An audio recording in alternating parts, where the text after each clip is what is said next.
Hi all, Once and Future Gamer here and welcome to another Pokemon challenge. So, last time we had a fun run through Pokemon Crystal as we sought to see if I could beat it with a single Vulpix. Today though, we kick it up a notch as we head to Gen 5 and answer the question of if I can beat Pokemon White 2 with just a single Chikorita. So then, Chikorita. It is regarded as one of the worst starter Pokemon ever by some, which I will say is a bit unfair for sure.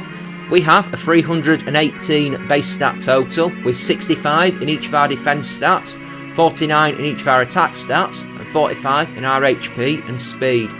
It shares the 318 base stat total with Bulbasaur and Turtwig. We are mono grass type, so weak to flying, poison, bug, fire and ice. We resist ground, water, grass and electric. Our moveset is quite indifferent.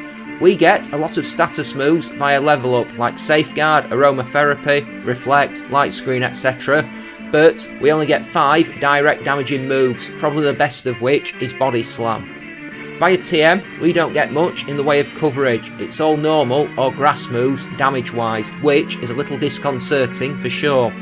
We get Return, Facade, Energy Ball and Grass Snot.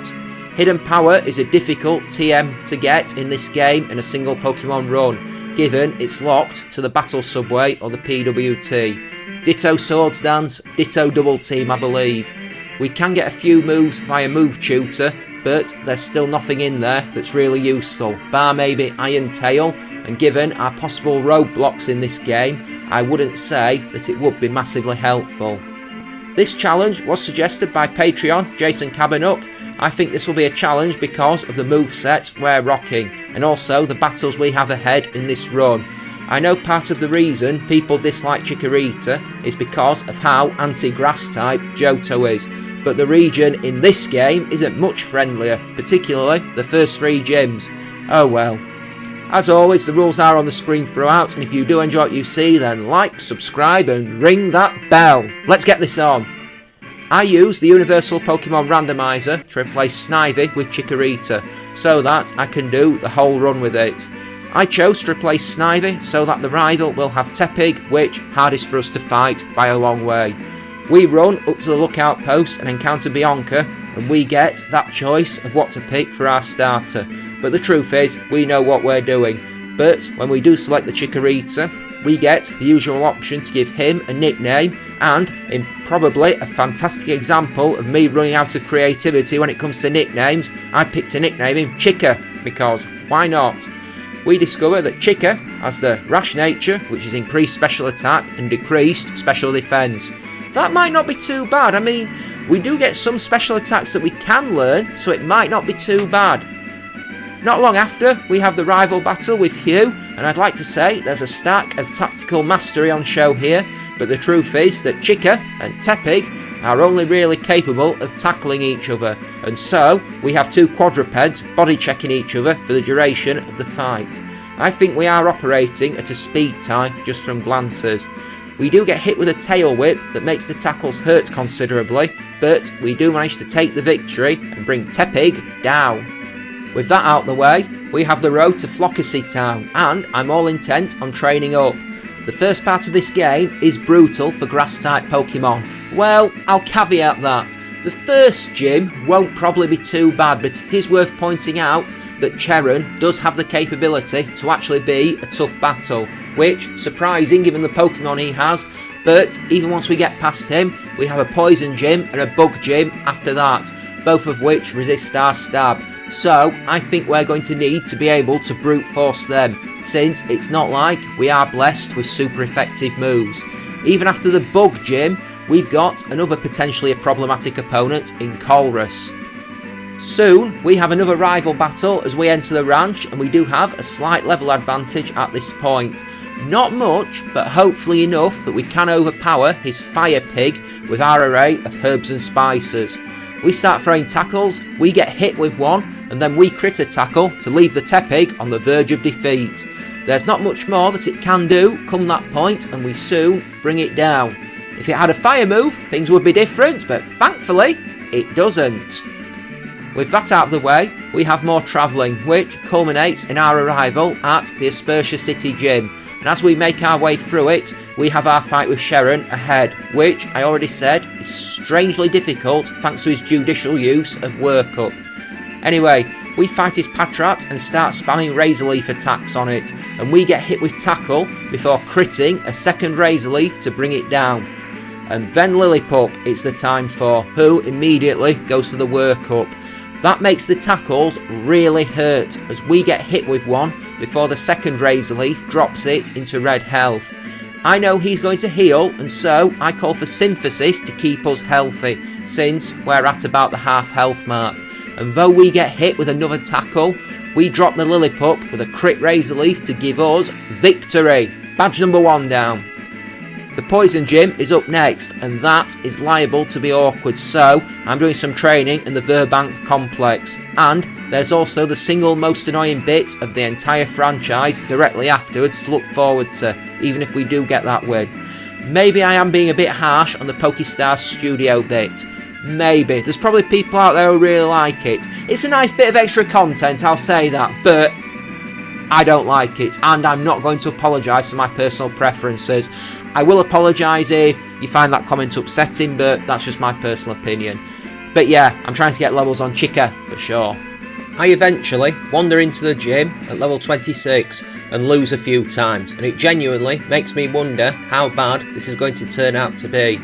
Coughing isn't an issue.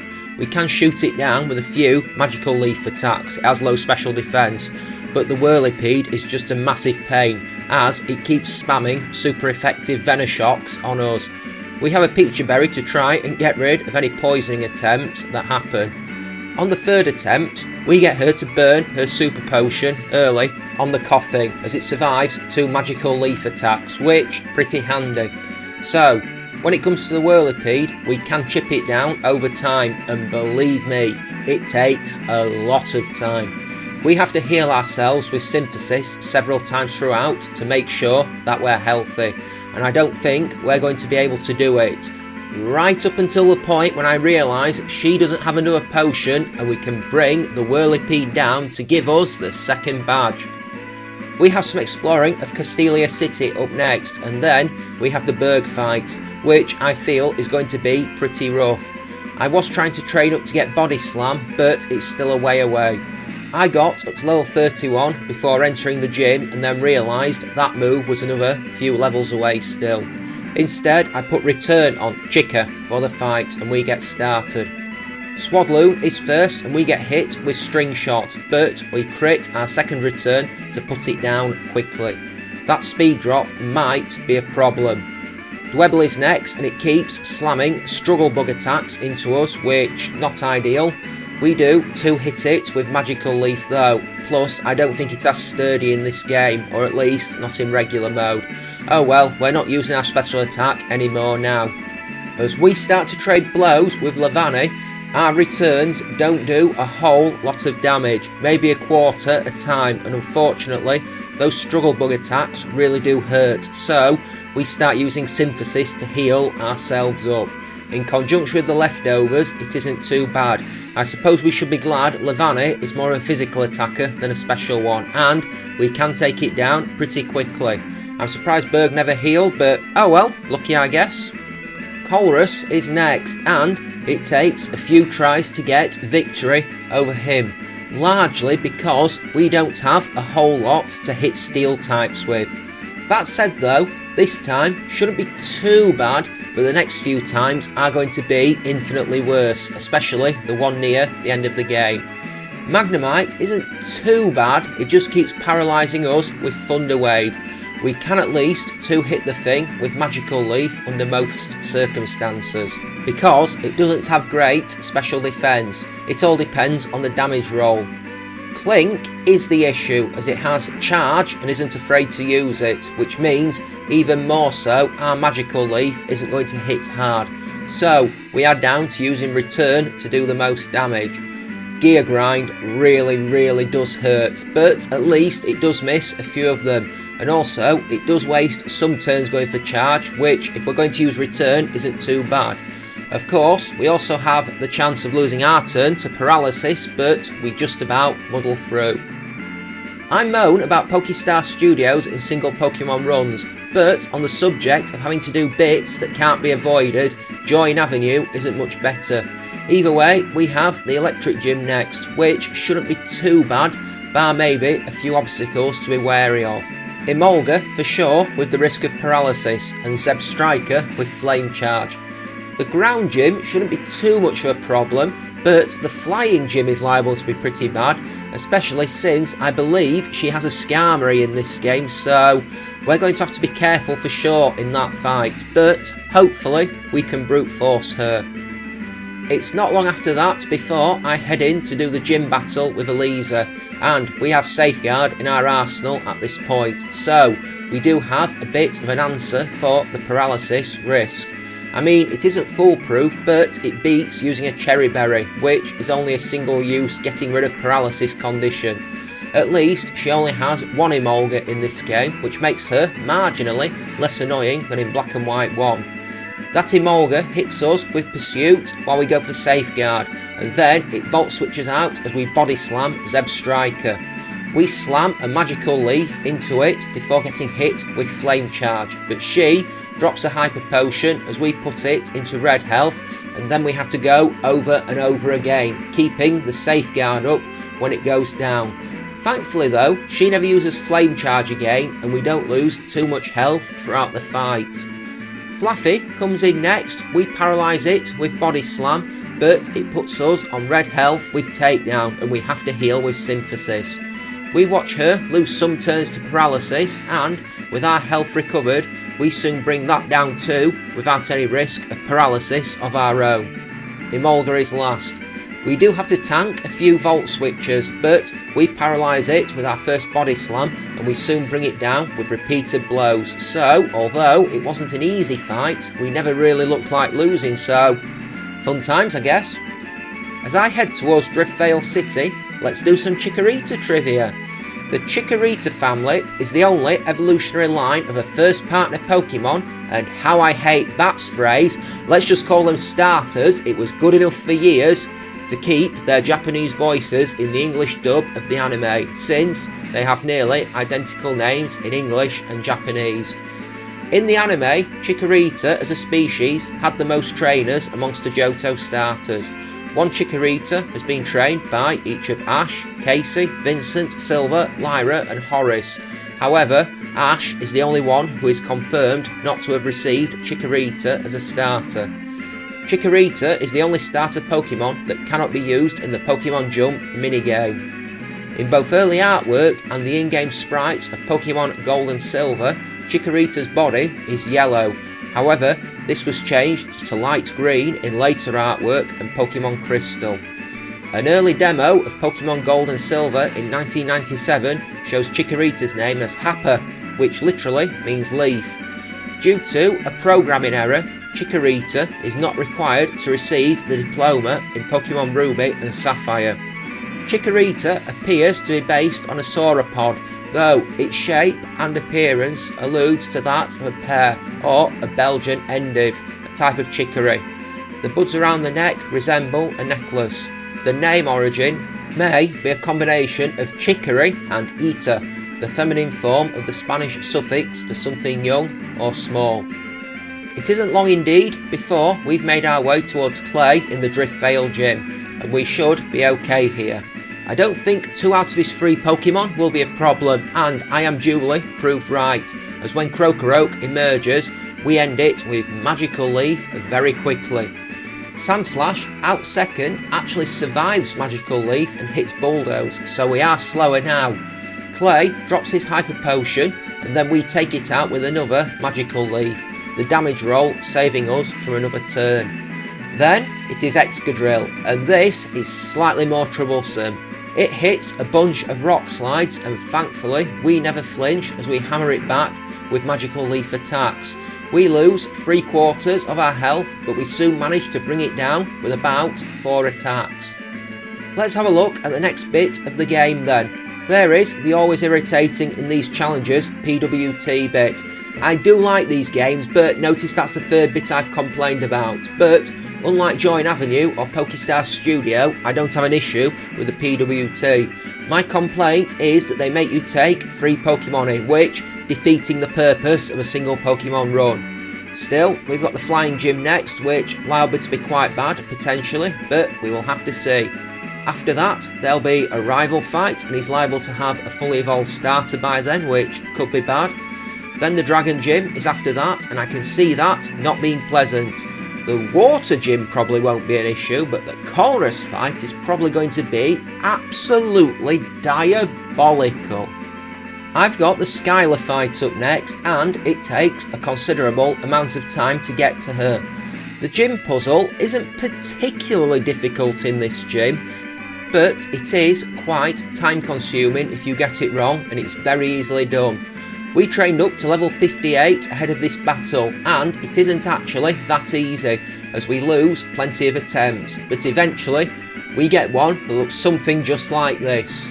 It doesn't help us that her team is faster, and acrobatics really hurts, even from Swoobat, who's not really a physical attacker. Our only option is to hope for paralysis first turn on each of her Pokemon, and pray that we manage to sneak through. Swoobat does hit us with 2 acrobatics, but we can take it out with 2 body slams and heal up with synthesis between them. That paralysis on the first turn was lucky, and then we have the fight with Swanna, who hits an air slash, but we do get that crucial paralysis on it with body slam. This is the reason I still have body slam over return, I'll add. All that we need to do then is keep healing with synthesis until air slash either misses or Swanna gets fully paralysed. And although it does take a few turns for us to get one of these events, it is paralysis BTW. We get one eventually and can shred Swanna with Magical Leaf. It's time to fight Skarmory then, and we just keep hitting body slams hoping for the paralysis. Following agility, she is faster, but we just keep landing the body blows and hoping that we get the condition sooner or later. We keep getting slashed with air cutters, which isn't entirely ideal, but it could be worse. Skarmory isn't a special attacker at least. Eventually, we drop it into healing range and take the chance to use our last synthesis, and eventually we get the paralysis on the Metal Bird, and this works out well because she then wastes a few turns with agility, desperately trying to outspeed us, and I think it looks like we still can outspeed, even with Skarmory having used 3 agilities, which pretty nice. Eventually we can wear it down, eventually we bring it crashing down and we can move on. Into Undella Town then, we do have the rival battle, and barring the PWT one, which I don't count, this is surely the longest gap between rival battles in Pokemon franchise history, since the last time we fought him proper was before the first badge. We lose a few attempts thanks to Unpheasant repeatedly critting air slash. That move is proving to be annoying, but eventually we get one where, as we are smacking into Unpheasant with body slams, we only get hit with 1 air slash, which thankfully doesn't crit, and the second turn is wasted by it using Taunt. And that lets us get the requisite 3 hits in to bring it down. Or it would have if he hadn't healed it, and then we had to go all over again. But at least we do manage to paralyse it, even if we do get hit with another air slash. Unfortunately, Emboar is next, and we have to start body slamming once again. Now, if it actually went for a fire move, it would be a devastating opponent, but it only ever goes for assurance and takedown, which means that we never get too badly hurt in this fight and bring it down pretty much unscathed. Simipour outspeeds and burns us with Scald, but we absolutely wreck it with Magical Leaf to give us victory.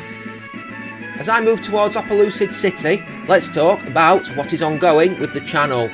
I've actually been doing a bit of resurgence with the Let's Play stuff since I've been uploading stuff from the playthroughs I did of Batman, Arkham Asylum and Buffy Chaos Bleeds, which I've probably mentioned a bunch of times recently, but yay, I started!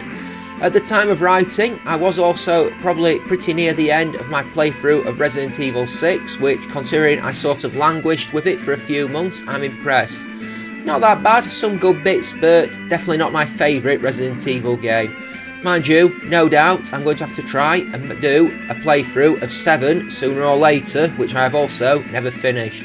Anyway, that might not be for a while. I want to finish that, and then I'm going to make a stab at Pokemon Xenoverse, since I want to play that.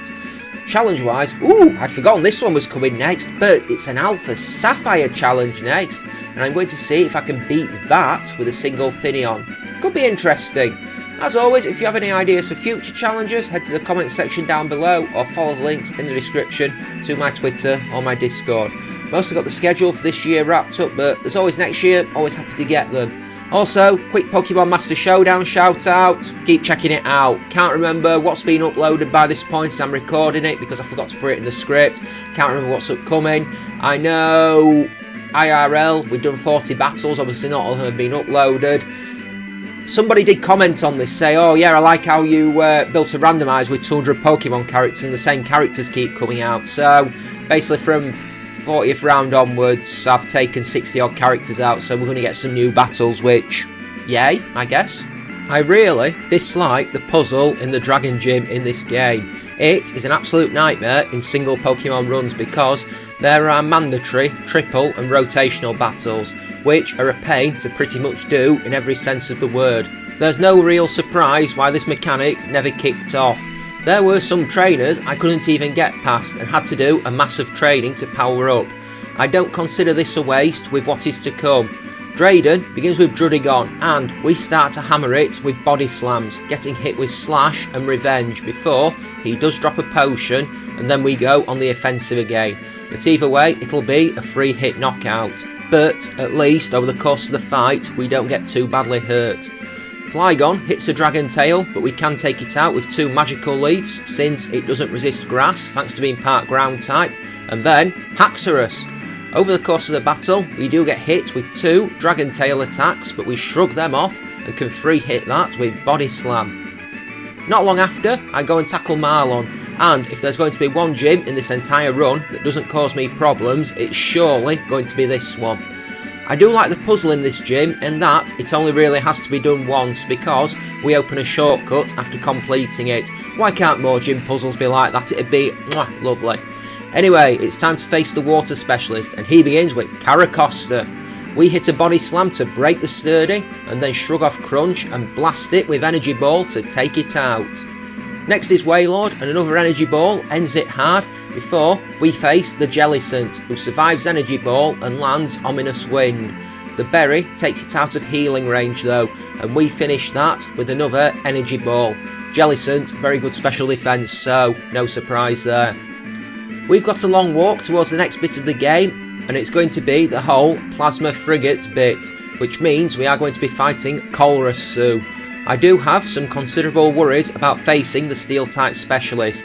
I think we are going to struggle to damage him.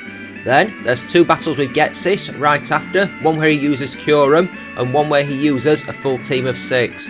While I'm walking, let's mention the new bit I do. I put the search into YouTube to see if anyone else ever took on this game with a Chikorita. The first thing that came up on the search was a Soul Silver run with a Chikorita and then a Crystal run with a Chikorita. I did search to see if it had been done in Black 2, not White 2, but no dice. I did find a few Heart Gold runs with Chikorita, so that seems to be something that has been done. I even found a Fire Red one with Chikorita, so it looks like Gen 5 has been untouched with this starter. The Colress fight takes several attempts, and we have to keep using Safeguard to protect ourselves from Thunder Wave. What we have to also hope for is that we get special defense drops from Energy Ball, and that we don't get our special defense dropped by Flash Cannon attacks because that proves to be exceptionally bad. On the winning run, we trade blows with Magneton and end up using Synthesis to heal ourselves. Thanks to a special defense drop, we can free hit it, though we end up taking some damage, prompting the need to heal. Flash Cannon from Magnezone really hurts, even without the special defense drop, so hence what I said earlier, but we can shrug them off, healing ourselves again. We land 3 Energy Balls on Magnezone to drop it into red health, and then it explodes on us, which, not too bad to be fair, powerful move but not a physical attacker. Klinklang is third, it only really attacks at the end, using Shift Gear a bunch of times, and then landing a Giga Impact for about 140 points of HP. But we can survive it, and 3 Energy Balls are enough to bring it down. Metang we heal on and it spams agility as we fire energy balls at it. We crit one, but it lands a meteor mash, raises its attack, then survives a second energy ball on red health and he heals it. The meteor mash attacks hurt, he gets a second attack buff, but we take it out with a body slam and 2 energy balls. Just Behemoth left then, we use Synthesis just to be sure and it goes for Calm Mind, but even though it drops our special defense with Psychic, we take it out with 2 body slams. Time for the Getsis fights then. The one where he uses Curum takes a few efforts as it has both ice and fire moves and we are very weak to both of those. So what we have to hope for is that we can get paralysis off body slam and he's helpful with his move choices. The winning run, he only goes for slash twice before we do get the paralysis with the 3rd body slam. That condition stops it from moving and we end it with the 4th body slam. After that, we are then thrown straight in to the real battle with Getsis, where he uses his full team and it's time to fight him, but at least we get healed before. Thanks a bunch, Hen, and we're throwing down with him. He begins with Cathagrigus. We go for a safeguard to block Toxic. I know your game, Sunshine. We too hit that with Energy Ball, but we do get hit with a Shadow Ball in exchange. Seismitoad is next. Brave decision. We one-hit that with Energy Ball. Electros survives Energy Ball and hits Flamethrower, but we finish that off with Body Slam. Drapion is next and it goes for an X-Scissor, but we paralyse with Body Slam and then heal with Synthesis. X-Scissor does about a quarter of our health, which not ideal, but we'll have to deal.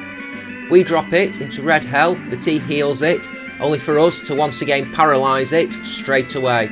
2 more Body Slams, take it out. Toxicroak is 5th, it hits Sucker Punch, but we take it out with 2 Body Slams before finally we face Hydreigon. We get hit with a few Dragon Rush attacks, but we manage to paralyse it and it has a Life Orb on. So that damage it does to itself means we can too hit that with Body Slam and we've beaten him first try. Nice! Anyway, walking to the Pokemon League now, I think we are going to have to be a bit worried here about what's ahead. So I mean, I'm not too worried about Marshall or Grimsley, at least on the surface. I'm sure they may have things that can hurt us, but we should be fine. Caitlin's Sigilif may be a bit of an issue, I think, because we are struggling to beat things that are either faster than us or resist our attacks. Don't forget, we don't get a lot of coverage. We've been beaten badly in Victory Road by a few opponents that resist grass and normal, or, in the case of the one dude with a Skarmory, both. So, Chantal is going to be a problem since she has Drifblim and Chandelure. Now, even skating past Drifblim, Chandelure is going to be an issue since it has decent special defense and is probably going to roast us with a Fire Blast sooner or later. So that will be problematic. It's not even like I can hide behind Double Team either, since that's locked behind the PWT, just like the Hidden Power move. Our Hidden Power type, BTW, is Steel, so even if I was tempted to take my HM Slaves through the PWT, it's still not going to do us a massive good. I'm thinking about replacing Synthesis with Giga Drain as an alternative. Anyway, there is a rival fight as we reach the end of Victory Road. This might not be pleasant as Hugh has an Unpheasant and an Emboar. Plus, I need to remember his Bouffalont has Sap Sipper too, so energy balling it is not going to be a smart idea. This fight takes a few goes as we take out Unpheasant and Bouffalont but get finished by Emboar, and it takes me a few efforts to realise why. The first exchange is to use Safeguard, since Unpheasant always goes with Swagger. We get the benefit but not the drawback. Even with the +2 in attack, we still can't one-hit Unpheasant without a crit, which majorly annoying because it's a 2-hit jobby. Bouffalont we paralyse with the first Body Slam, and then we spam Synthesis until finally it gets a turn where it ends up fully paralysed, just purely so that we can go into the fight with Emboar on full health. It takes a few turns but we end up getting it, and because we were dropping Emboar into Blaze range, we fire an energy ball at it, which doesn't do a lot, but it does what we need. Although we get scorched with Flamethrower, we can take it out with Body Slam now. So yeah, before, one Body Slam, not enough, even with +2 in attack. Simipour at the end goes down to an energy ball and we head on through. I forgot to record this at the time, but at least we didn't grow levels, though I did change the moveset. So, what you're seeing now was actually recorded before the next bit where I made the attempt on the Elite Four.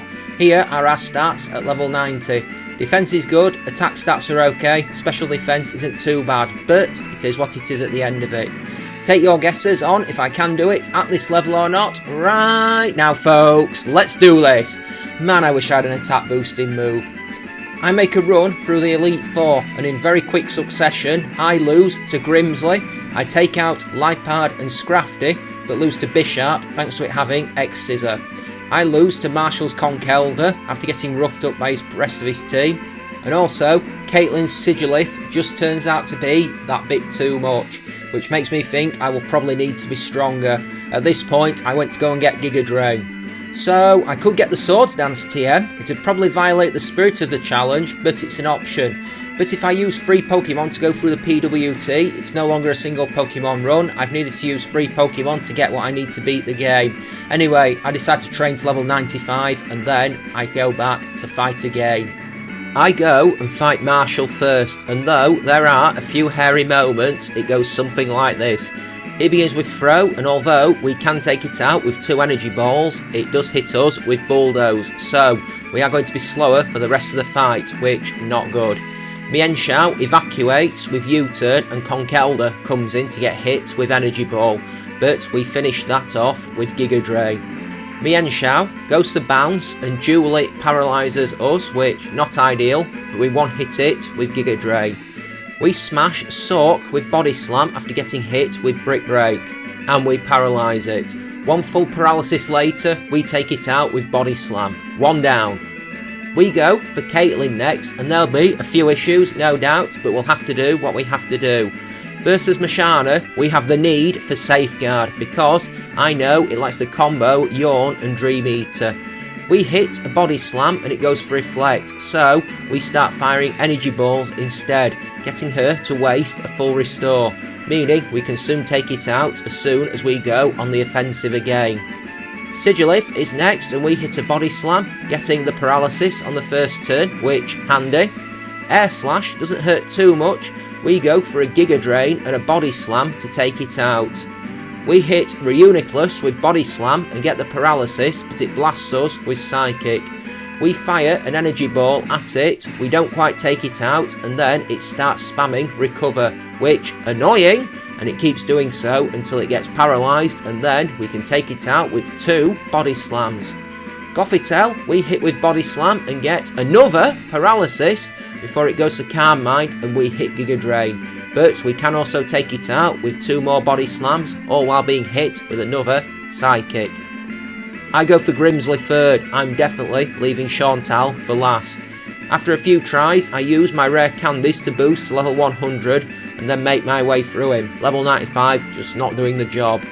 We get hit with Fake Out and Aerial Ace from Lipard, but we then take it out with Giga Drain. Scrafty is next. We hit Energy Ball and get tagged with Poison Jab, but thankfully we don't get poisoned before we then take it out with Body Slam. We go for Giga Drain on Bishop and get hit with Night Slash. Another Giga Drain puts it in berry range and we get slashed with X-Scissor. Energy Ball puts it on full restore range before we have to start wearing it down over and over again with Giga Drains and Energy Balls. It hurts us badly in the process, but we do eventually bring it down. Crocodile, not a problem. We take it out with Giga Drain and that puts us 3 up over the Elite Four. It's time for Chantal then, and I lose a lot of efforts here. And this is a classic example in feeling like a fool, because I did actually get a win over her and then realised I wasn't actually recording it, which pretty unfortunate. Nearly 120 challenges and this is the first time I've done that, which is impressive, but it had to be with this really annoying fight, didn't it? Now, I could have said I'd done it and gone on to the Iris fight, but no, I did it once, I owe you all that, I will show you what it looked like. Now, we can survive a Fire Blast just about with a decent damage roll on it. If we have our special defense dropped, we cannot survive one. We need a special defense drop on Chandelure to have any chance, so there are a confluence of events that need to happen. We need to get a special defense drop, first turn with Energy Ball, then survive the Fire Blast on low health to get Overgrow to activate it. We can hit Cofagrigus for massive damage with Energy Ball. It'll always counter with Shadow Ball, and this is where we have to be careful of the special defense drop. She'll heal, we can use Giga Drain at that point to recover health and then end Cofagrigus with Energy Ball. So, Chandelure. We get that conflux of special defense drop with Energy Ball and surviving Fire Blast. We take it out with a second Energy Ball. And then, even then after all that, we have to fight Drifblim and we start spamming Giga Drain on it. Here's why this works. We get the Overgrow boost on the first Giga Drain, so we do more damage, we heal more health, but it does take us out of Overgrowth range. However, it then hits Acrobatics, which drops us back into red health, which means we get the Overgrowth boost again before taking it out. And I'm confident now, right at the very end, we have to fight Golurk. That's a ground type, we hit it with Giga Drain, watch our health bar and what's it on as we leave this fight. That's them all done. Iris then. And here is my second stupid moment after not recording the Chantal fight. I actually forgot to heal going into this fight, so you will see when we begin the fight versus Hydreigon, we're actually missing about a third of our health. That's pretty bad. I should have reset, but I thought I'd feel her out a bit, see what she does and what the damage ranges are like. We hit Hydreigon with body slams straight off the bat. We tank flamethrower attacks from it quite well to be sure. We soon get a paralysis, which is handy, but she goes for the full restore and gets rid of the condition. But we get some health back with Giga Drain, before taking it out with 2 more body slams, but we have been hurt. Druddigon is next. We hit Giga Drain and it misses Dragon Tail before we land Body Slam. It does finally hit us with Dragon Tail, but the Life Orb damage rebounds on it and takes it out. Then, Lapras, we one hit that with Giga Drain. Woo! And then it's Haxorus. It does Dragon Dance, we paralyse it with Body Slam, and then we crit a second Body Slam to take it out. We can't do this, surely. Aggron is next, we hit Giga Drain, but it survives and goes for Automise, before landing Double Edge. I was expecting a heal that never came, but we finish it with Energy Ball. Last is Archeops, and although we take massive damage from Acrobatics, we take it out with Overgrow boosted Giga Drain for the win. Unbelievable. I didn't think we'd do that first try at the start of the fight, not even being at full health. Just like that, we can go and enter the Hall of Fame and draw a line under the run. Well, that was interesting. Not particularly fun in places, but it was what it was. We made it through though. I was wondering too, especially versus Chantal.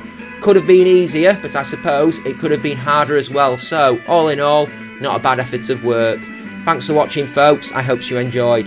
If you did, please don't forget to leave a like, call out in the comments section, and if you haven't already done so, smash that subscribe button. This isn't going to be the only Chikorita challenge I have got lined up at some point for the future. I did have a request to do it in Emerald with Chikorita, and I think that one's going to be a lot easier, so we'll see. Yeah, join me again next time for another Pokemon challenge where I'm doing my second ever Oras challenge and seeing if I can beat Pokemon Alpha Sapphire with a single Finneon. I'm off to look that up now and see what we're working with. I don't know what to expect, I really don't. I figure water types might do okay in Hoenn. We'll see. It's been a while since I did my first Oras challenge, well over 18 months, so I was probably overdue one. We'll see. Anyway, I'm going to leap off here. Thanks for watching again, folks. Take care, have a great day, and I will see you next time. Bye-bye, so long, see ya. Thank you for joining me. Au revoir.